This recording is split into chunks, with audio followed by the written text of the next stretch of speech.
Lo que vamos a hacer ahora, el Zoom avisa cuando está grabando. Entonces, les decía, bueno, abrimos la unidad correspondiente a la Escuela de Frankfurt, que sería la última de las teorías sociológicas que vamos a estar trabajando en esta materia. Después van a ver de que ya a partir de la semana que viene abandonamos un poco las teorías y nos empezamos a concentrar un poco en trabajar procesos sociales, procesos constitutivos, ¿no? Vamos a empezar con la socialización, después vamos a trabajar las instituciones. Bueno, eso seguramente lo van a ver, o en realidad lo pueden, si quieren ver, a través del programa de la materia. Pero bueno, este es el último cuerpo de teoría, y yo hoy un poco en tal caso, como esto se abrió, yo sé, en el día de ayer, y seguramente no van a tener tiempo de haber leído demasiado, les cuento un poco acerca de la Escuela de Frankfurt, para que después ya el camino quede un poquito más allanado. Miren, la Escuela de Frankfurt es un cuerpo de teoría en realidad, ¿no? Se enmarca dentro de las llamadas teorías críticas, que si nosotros nos ponemos a pensar, vieron, en términos del desarrollo histórico, lo tenemos que ubicar en términos contemporáneos a la teoría de Parsons, es decir, el cuerpo de las teorías críticas se desarrollan en forma paralela a el estructural funcionalismo.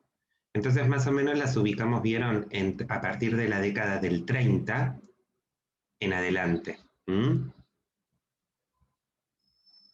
Este cuerpo de teoría, las teorías críticas, ¿no? De la cual la Escuela de Frankfurt forma parte, ¿no? Básicamente son un conjunto de teorías, vieron, que lo que hacen es recuperar el legado de la teoría marxista. Por eso a estas teorías se las llaman justamente críticas, ¿no? Porque recuperan el enfoque crítico de Carlos Marx. Piensen de que la teoría marxista, hasta este periodo justamente, no tuvo un reconocimiento importante en términos académicos. En el campo de la sociología, justamente los que van a darle ese estatuto académico al enfoque marxista son los teóricos críticos. Vieron, el marxismo en general se mantuvo más como una teoría que inspiró ideologías y movimientos políticos. Pero la realidad es que en el ámbito de la academia, como se lo llama, la teoría siempre había sido un poco, vieron, como rechazada. E incluso si uno se lo pone a pensar, vieron, el propio Talcott Parsons, cuando elabora, ¿se acuerdan? Ese canon de la sociología, así se lo llama, ¿no? Tratar de pensar el legado sociológico hasta el momento de la conformación de la estructura del funcionalismo. Parsons no incluye a Carlos Marx en el legado, ¿no? Es decir, lo considera obviamente a Durkheim, lo considera obviamente también a Weber, ¿se acuerdan? Por la teoría de la acción, pero después recupera otros enfoques, pero ninguno de ellos enfoques, ¿no? Es propio de las teorías críticas. Entonces, lo interesante de este cuerpo de teoría de las teorías críticas justamente es la recuperación del marxismo clásico y fundamentalmente de cierto aspecto que el marxismo clásico tal vez había desatendido y que justamente los teóricos críticos es donde van a concentrar su atención. ¿Por qué les digo esto?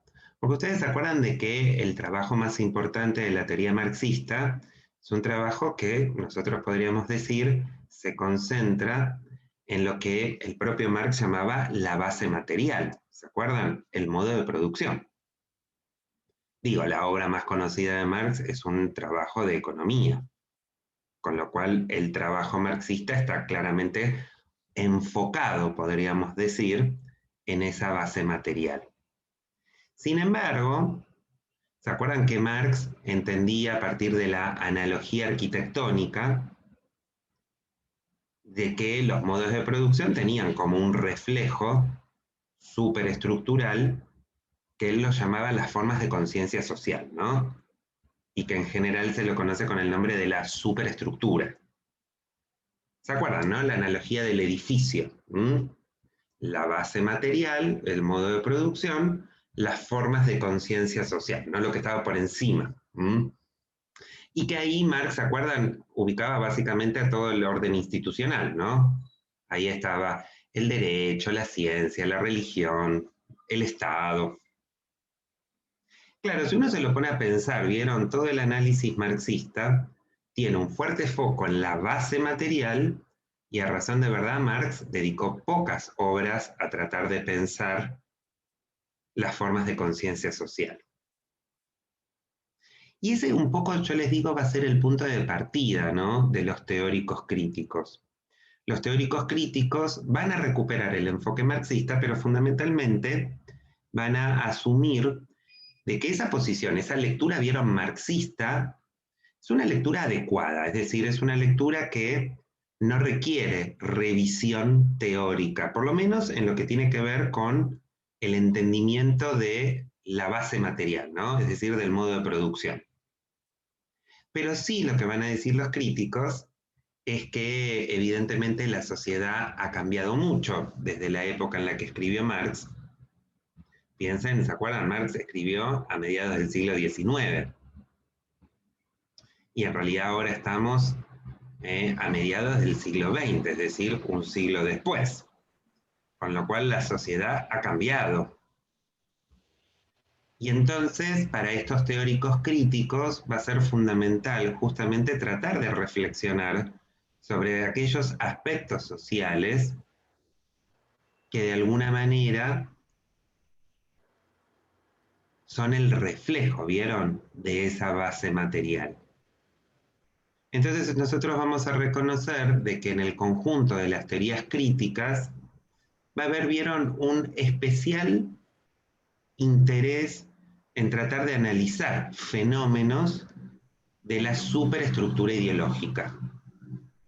Es decir, fenómenos, vieron, asociados a los medios de comunicación, asociados a las formas de dominación política, asociados a los sistemas de estratificación.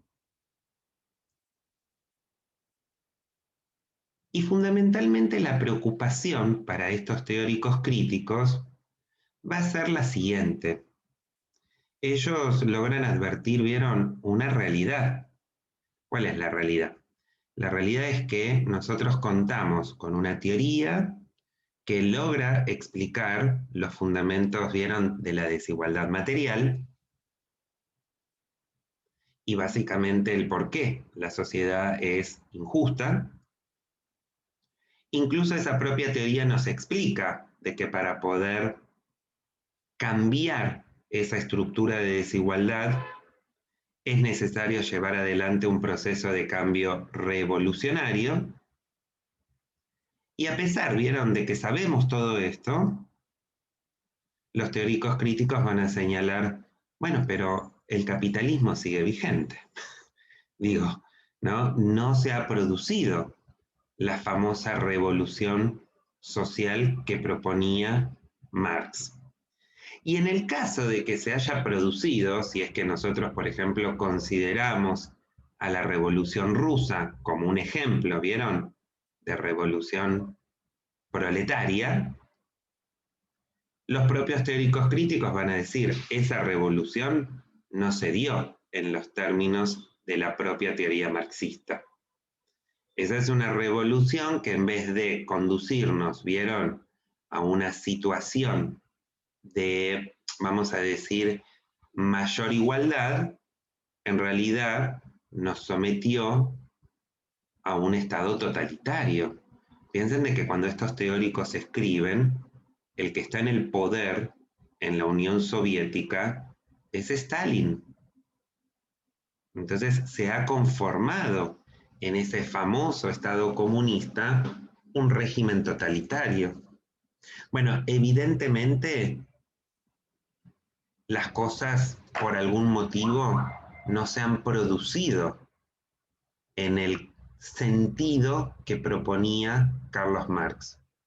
Entonces, para estos autores, las razones, vieron, por las cuales la revolución, el cambio social no se ha producido, es justamente porque aparentemente no hay una buena comprensión de cómo funcionan, ¿vieron?, las formas de conciencia social. Y fundamentalmente, ¿vieron?, ese fenómeno que Marx había anticipado, que es la alienación. ¿Se acuerdan, no? Lo que era la alienación, la falsa conciencia de clase. Al mismo tiempo, vieron, los teóricos críticos son teóricos que también tienen Perdón. Sí, decime, Mel. Entonces, no se produce la revolución total porque no hay una conciencia de clase y además porque no se sienten alienadas los trabajadores. En realidad, porque justamente a causa de la alienación, podríamos decir, la clase revolucionaria que vendrían a ser los obreros, o por lo menos eso Marx pensaba en el siglo XIX, básicamente no toman conciencia de su situación de clase y entonces no conducen un proceso revolucionario. Vamos a ver de que también los teóricos críticos, viste, van a empezar a pensar si efectivamente en pleno siglo XX podemos seguir pensando a la clase obrera como la clase revolucionaria. Tal vez haya que pensar en un sentido distinto, ¿no? Porque, insisto, vieron, la sociedad cambió. No es la misma sociedad que veía Carlos Marx. Es una sociedad muy distinta, ¿vieron? Muy diferente. Pero sí, claramente una de las grandes preocupaciones es tratar de entender por qué no se producen los procesos de cambio social. Y entonces la primera clave para poder pensar eso es, bueno, sospechar de que el fenómeno de la alienación es un fenómeno mucho más complejo, ¿vieron?, de resolver. En la teoría marxista, la alienación, ¿vieron?, es claramente identificada, pero Marx en ningún momento señala con claridad cómo los obreros se van a desalienar. Sabemos de que están alienados, pero no tenemos tan en claro cómo es que pueden dejar de lado la alienación, reconocer su situación de clase y en tal caso llevar adelante el proceso revolucionario. Claro, además de eso, los teóricos críticos son teóricos que están, vieron, como de alguna manera también llevando adelante una crítica, valga la redundancia, sobre la propia disciplina de la sociología. ¿Por qué les digo esto? En principio porque la mayoría de los teóricos críticos no provienen del campo de la sociología. Eso es algo interesante, ¿no? Provienen de otros campos disciplinares.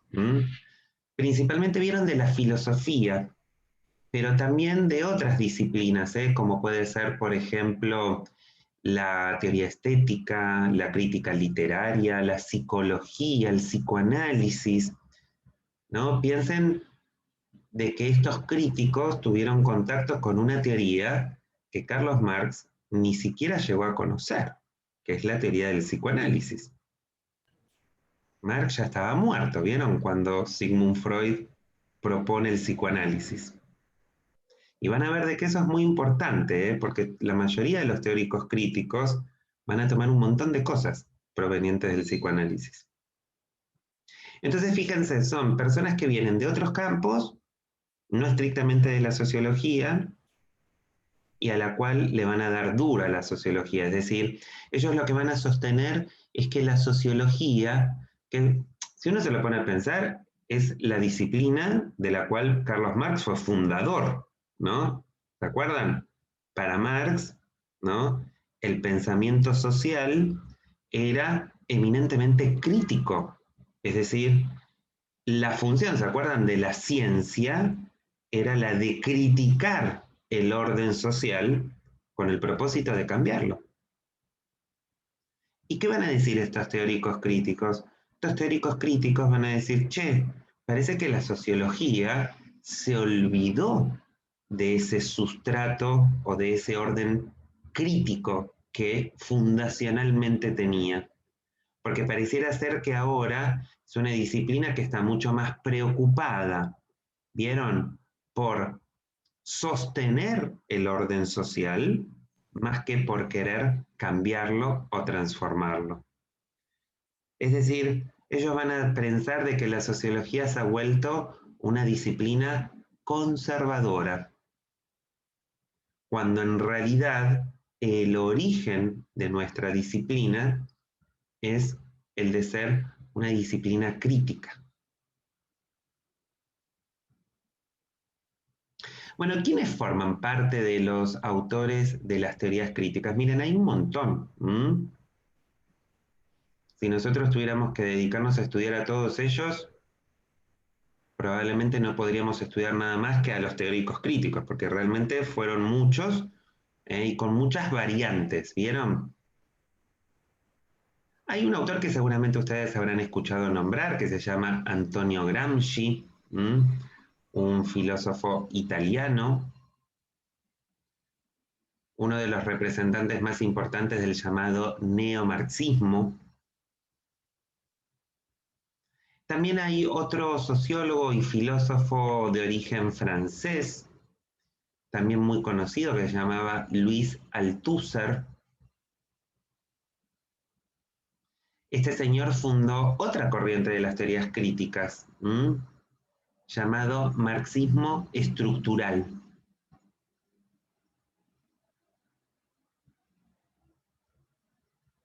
Hay otro autor que se llama Lukács. Se escribe así, miren, se los voy a escribir en el chat porque tiene una manera de escribirse media complicada. Ahí lo tienen escrito. Un filósofo y sociólogo que va a fundar el llamado marxismo hegeliano.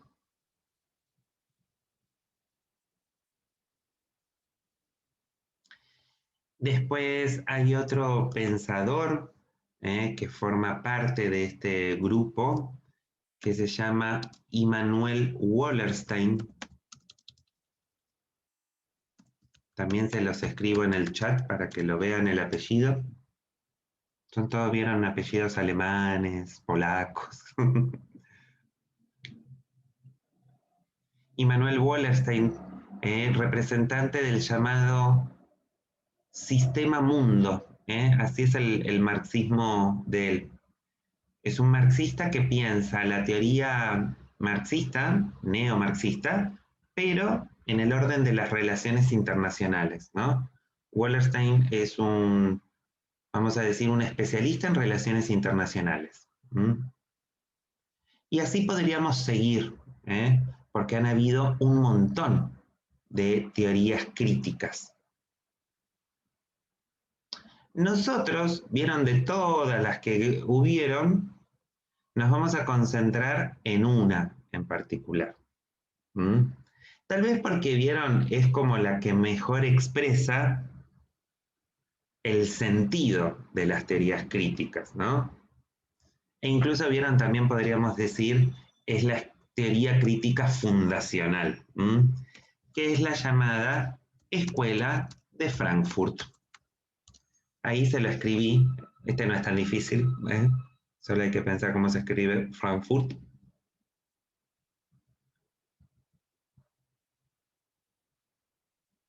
La Escuela de Frankfurt, muchachos, fue, vamos a decir, también una escuela, ¿no? Es decir, por lo tanto, vieron, hay un conjunto de pensadores, no hay uno solo, Perdón, varios. ¿alguna consulta, Esteban? Sí. ¿Este es el autor que vamos a ver ahora esta semana?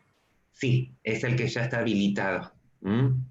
Que no es un autor, sino son muchos. Nosotros nos vamos a concentrar en algunos de ellos, porque también, vieron, la Escuela de Frankfurt recibe este nombre porque reunió a todo un conjunto de pensadores en un instituto de investigaciones sociales que se va a fundar en el año 1924 en la Universidad de Frankfurt, Alemania. Entonces, todos los que se integraban, vieron, al Instituto de Investigaciones Sociales de la Universidad de Frankfurt, básicamente empezaban a formar parte de esta escuela. ¿Mm?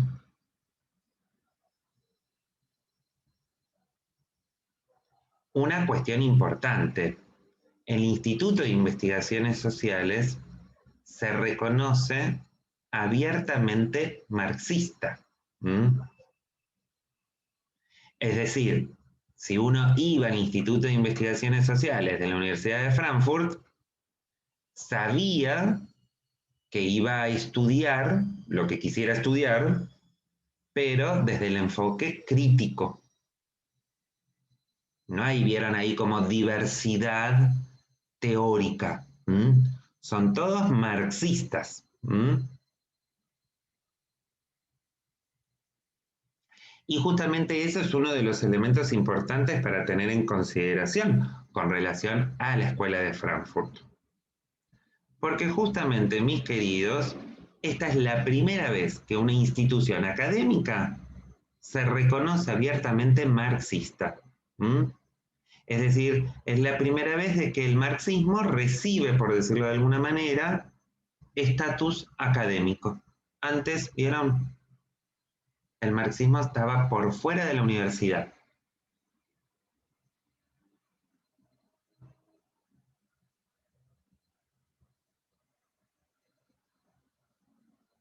Ahora, vieron, el nombre de Escuela de Frankfurt también podría llegar a ser engañoso. ¿Por qué les digo esto? En principio, vieron, porque cuando uno habla de una escuela de pensamiento, piensa básicamente, vieron, en un conjunto de distintos pensadores que más o menos tienen afinidad entre ellos, ¿no? Por ejemplo, en Francia existe la escuela durkheimiana de pensamiento, es decir, son todos, vieron, los, vamos a decir, como los discípulos de la teoría de Durkheim y que básicamente defienden esa teoría, vieron, como a rajatabla. A eso se lo llama una escuela de pensamiento. Bueno, los frankfurtianos, vieron, no sé si estrictamente fueron una escuela en ese sentido, porque son súper conocidas las disputas, vieron, las discusiones teóricas entre los propios miembros de la escuela. Entonces, algunos entre ellos se llevaban muy bien y otros medio como que, vieron, polemizaban mucho. ¿Mm? Con lo cual, vieron ahí la idea de escuela, la tendríamos que por lo menos problematizar un poquito. Lo otro que habría que problematizar es estrictamente la idea de que la escuela de Frankfurt trabajó en Frankfurt. Con lo cual, vieron, el nombre medio como que no le queda del todo bien. ¿Por qué les digo esto? Porque el Instituto de Investigaciones Sociales se funda en 1924, lo funda un señor que se llamaba Félix Weil, un señor argentino, aunque ustedes no lo crean. El fundador de la Escuela de Frankfurt es un sociólogo argentino, que en realidad argentino medio como de casualidad, ¿no? Venía de familia alemana, ¿no? Ellos vivían acá en Argentina, en la zona de La Pampa, y a los 6 años Félix Weil se fue a Alemania y nunca más volvió a la Argentina. Pero bueno, claro, como argentino de casualidad. Igualmente escribió un libro, Félix Weil, que no lo leyó nadie, solamente él y su abuelita, que se llamaba justamente El Chacarero Pampeano, un estudio sociológico acerca del trabajo rural. Muy interesante. Pero bueno, les decía, la Escuela de Frankfurt se funda en 1924, en Alemania. Los frankfurtianos son todos marxistas. Pero además, los frankfurtianos, yo les diría casi todos, tenían otro atributo común, que es que eran judíos. Entonces, piensa en esta combinación en la Alemania de inicios de la década del 30. Pensadores marxistas y judíos dentro de la universidad alemana. ¿Ustedes qué piensan que va a suceder cuando un señor de extraño bigote decida hacerse cargo del rol de canciller, ¿vieron? En la vieja República de Weimar, y de origen al Estado totalitario? Bueno, evidentemente, muchachos, con el ascenso del nazismo en Alemania, la mayoría de los frankfurtianos se va a exiliar, porque tenían plena conciencia de que siendo marxistas y judíos, su destino iba a ser el exterminio. Entonces ellos se exiliaron y muchos años ellos trabajaron en el extranjero. Algunos de ellos después vieron cuando termina el régimen nazi, vuelven a Alemania. Y otros no, otros directamente ya se quedan en el extranjero. ¿Dónde emigraron la mayoría de los frankfurtianos? Y esto no es un detalle menor, ¿eh? Emigraron a Estados Unidos. Y no es un tema menor. ¿Por qué? Porque vamos a ver de que muchos de estos pensadores justamente van a estudiar fenómenos de la sociedad norteamericana de la década del 30, de la década del 40. Es decir, la van a tener, vieron ahí como de primera mano, podríamos decir. Bueno, ¿quiénes son representantes de la Escuela de Frankfurt? Hay un montón. Ahí empieza a escribir en el chat, porque todos ellos tienen nombres medio raros. Miren, probablemente los dos más importantes de la Escuela de Frankfurt son, por un lado, Theodor Adorno. Este no es difícil de escribir, se escribe como suena, Adorno. Adorno en realidad proviene del campo de la filosofía, no es sociólogo. Y aunque ustedes no lo crean, no es una joda, Adorno se dedica a la teoría estética.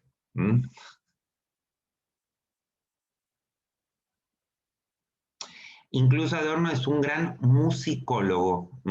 Tiene importantísimos estudios acerca de música. Pero también tienen escritos de sociología, justamente. Adorno va a escribir un famosísimo libro con este segundo señor que les estoy escribiendo en el chat, que se llama Max Horkheimer.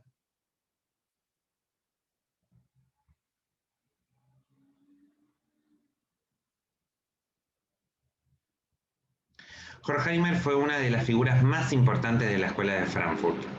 Incluso fue el director del Instituto de Investigaciones Sociales durante varios años.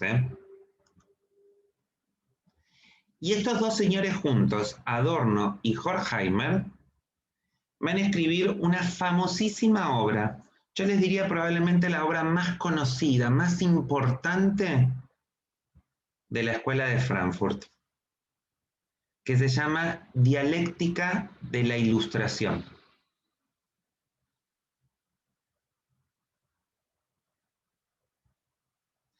Texto, muchachos, que se los recomiendo en algún momento para que lo puedan leer completo.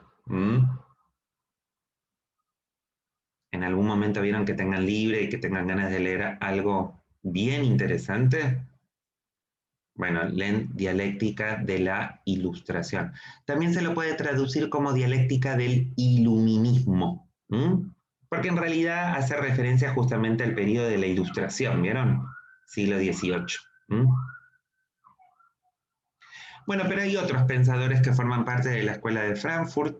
Ustedes van a ver de que algunas de las actividades que tenemos en la unidad que tenemos en curso se asocian a un autor que le gusta mucho al profe Alonso, que se llama Herbert Marcuse. Marcuse, para los amigos. Este señor escribió varios libros de sociología. Hay dos que son realmente muy importantes también. De hecho, creo que ustedes tienen uno de ellos para poder hacer como una suerte de actividad. Uno de ellos se llama El hombre unidimensional. Y el otro texto, que es muy, muy conocido, se llama Eros y civilización. Eros y civilización.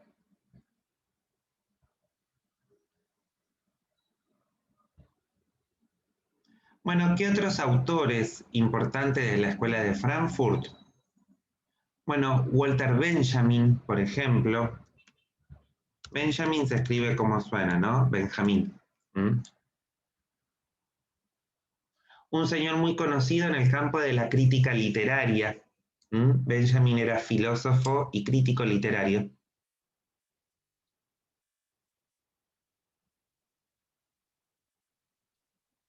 Se dedicaba a lo que nosotros podríamos llamar ahora una filosofía del arte.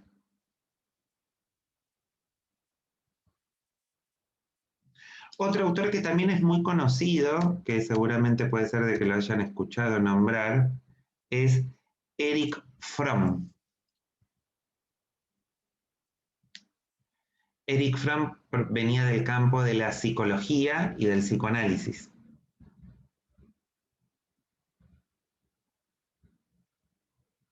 Y tiene algunos libritos que son muy conocidos, incluso son casi libros de divulgación. Si uno va, ¿vieron, por ejemplo, a los puestos de diario que venden esos libritos chiquitos? ¿Vieron? Siempre aparecen los libros de Fromm. Hay uno muy conocido que se llama El arte de amar. Tal vez ¿eh? El título es medio engañoso, porque es un libro de filosofía en realidad, ¿eh? No es tipo un libro de autoayuda de a ver cómo consigo novio o novia en 10 días, ¿eh? No, no es estrictamente eso. Pero está muy bueno. Hay otro libro que también es muy lindo de Fromm, que se los recomiendo, que se llama El miedo a la libertad.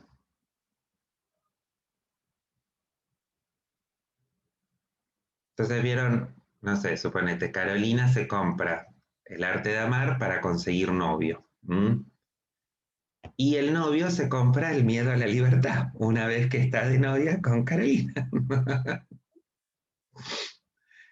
No, pero nada, el miedo a la libertad tiene que ver con otras cosas, ¿eh? No tiene que ver con el amor. Pero también un libro muy interesante. Una suerte vieron como de mezcla de reflexión filosófica con psicológica, porque como Fromm era psicólogo, trata de pensar un poco desde la mirada propiamente de la psicología.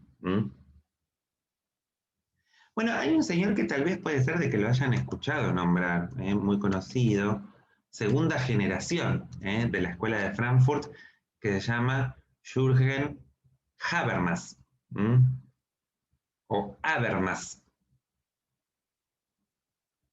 Señor súper, súper, súper importante en el campo de la comunicación, por ejemplo. Pero también en el campo de la ciencia política, de la filosofía. Esta es segunda generación de escuela de Frankfurt. Es decir, es más jovencito. A pesar de que ahora es súper viejo, ¿se dan cuenta? Esteban, Sí, una, te cuento un poco. ¿Sabes lo que me preocupa? sí. Que quizás en los autores anteriores, con el material de estudio, bueno, uno puede más o menos comprender, pero quizás después para responder siento que como que me faltan herramientas o como que no tengo los conceptos tan internalizados. Entonces es bastante, me generó bastante frustración. De hecho, también me pasó en el parcial, entonces me preocupa un poco para con estos autores. Por lo tanto, te quería preguntar, no sé si para esta clase o por ahí para la otra, en este caso, si le vamos a dar más, orientarnos más por el autor de Frankfurt, ver para ver un poco más en profundidad su teoría. Sí, sí, yo estoy haciendo la presentación de la escuela para que después ustedes puedan pensar los conceptos. Tienen que tener en Ok, cuenta algo, para poder entender la escuela de Frankfurt hay que tener en claro los conceptos del marxismo. Si no, no los van a entender. Eso es así. ¿Por qué? Porque en realidad toda la teoría sociológica se va apoyando en los saberes previos.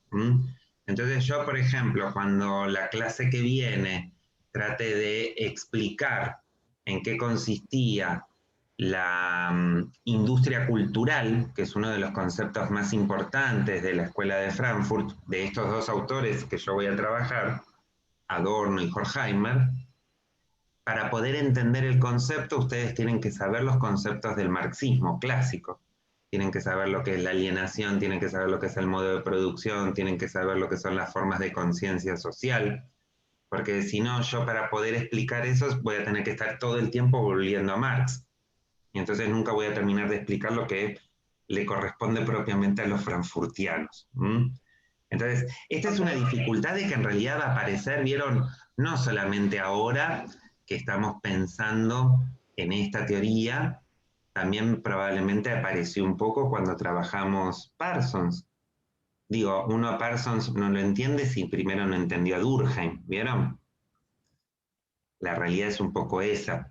Y hay que tenerlo en cuenta, vieron, para lo que siga después en la materia, porque después en la materia nosotros ya dejamos de ver autores y empezamos a ver procesos. Y entonces cuando pensemos a los procesos, los vamos a pensar desde las distintas perspectivas de los autores. Entonces hay que tener en claro los conceptos para que uno no se pierda al momento de pensar en el proceso propiamente dicho. Yo ahora lo que estoy haciendo, Mary, es tratando, viste, como de hacer una presentación general de las características de la Escuela de Frankfurt, para que después seguramente en la clase que viene vamos a profundizar en los conceptos. Y además ustedes van a haber tenido tiempo de leer, ¿no? Básicamente es eso. Entonces, siempre acuérdense, la clase nunca reemplaza la lectura, obviamente. Ustedes tienen que primero leer y yo, entre el caso, trato de aclarar cualquier cuestión que pudiera llegar a aparecer en torno a eso. ¿Estamos? Escúchenme, ahora se va a cortar nuestra reunión porque ya pasaron los primeros 40 minutos. Hacemos como hacemos siempre. Nos desconectamos y volvemos a entrar para tener los últimos 20 minutitos de clase. ¿Sí? Así que los espero ahora.